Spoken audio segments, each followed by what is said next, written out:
Seigneur permet à ceux qui sont destinés à la vie éternelle de comprendre la portée de ce message en Exode 14. Il est parfois bien de perdre le contrôle de la situation pour que Dieu prenne le contrôle de la situation, comme les Égyptiens que Dieu a endurci leur cœur pour poursuivre le peuple d'Israël.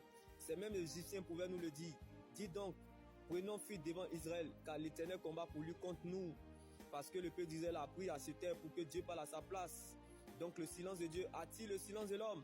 À toi à qui la notion de foi a baissé, à toi qui ne croit plus gloire à la vie chrétienne, à toi qui marche dans l'incertitude, dans la confusion ou dans la désolation, à toi qui ne sais où mettre la tête ou quoi faire, n'aie pas peur. Reste en place et regarde la délivrance que Dieu t'accorde aujourd'hui. Regarde toutes ces choses que tu possèdes, celles que l'argent ne peut pas acheter. Le souffle de vie que Dieu te donne avec gratuité, sa fidélité à ton égard, ton réveil, ton âme, ton sommeil. Tu ne feras pas le contraire. Sois reconnaissant envers Dieu malgré tout. Car tu n'es pas plus meilleur que ceux qui jouent le temps additionnel à l'hôpital. Tu n'es pas plus parfait que ceux qui sont à la fin du match au cimetière. Pour celui qui vit, il peut toujours encore attendre quelque chose. En effet, les Égyptiens que tu vois là, tu ne les verras plus jamais. C'est-à-dire cette situation humiliante expirera tôt ou tard. Car tout ce qui naît un jour, meurt un jour. Donc tout ce qui a commencé un jour, finira un jour. L'Éternel combattra pour toi.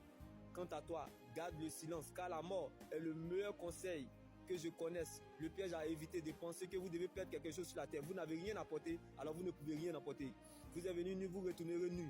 Alors ne vous faites pas de soucis de ce qui ne peut pas ajouter un seul jour à votre existence, car la mort est la plus grande humiliation.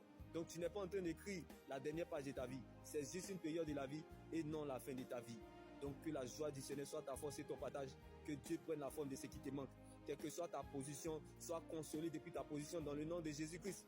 Car Dieu n'a pas changé sa position. Donc la parole de Dieu est notre position. Que ta foi ne s'appuie pas sur les ressentis, émotions et sentiments, mais plutôt sur ce que Dieu dit. Sa parole, c'est la seule telle solide sur laquelle nous pouvons nous tenir.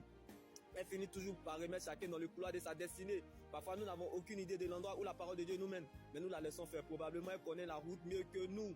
Car la chaussure comporte en fonction de la distance à parcourir. Jésus-Christ. Alors ne laisse personne te priver de ton éternité qui est l'enjeu majeur de ton existence.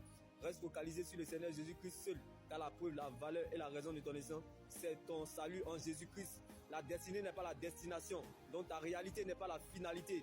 Car ce n'est pas les circonstances qui déterminent ce que tu deviens, mais ton attitude. Ce n'est pas les circonstances qui déterminent ta fin, mais c'est ce que tu es. Tu le deviendras. Tu ne deviendras pas autre chose que ce que Dieu a planifié, programmé, décidé. Car celui qui a fait le testament est vivant. Donc ce n'est plus ton combat. Car Christ était ressuscité pour toi. Il y a encore de l'espoir tant que Jésus vit pour toi.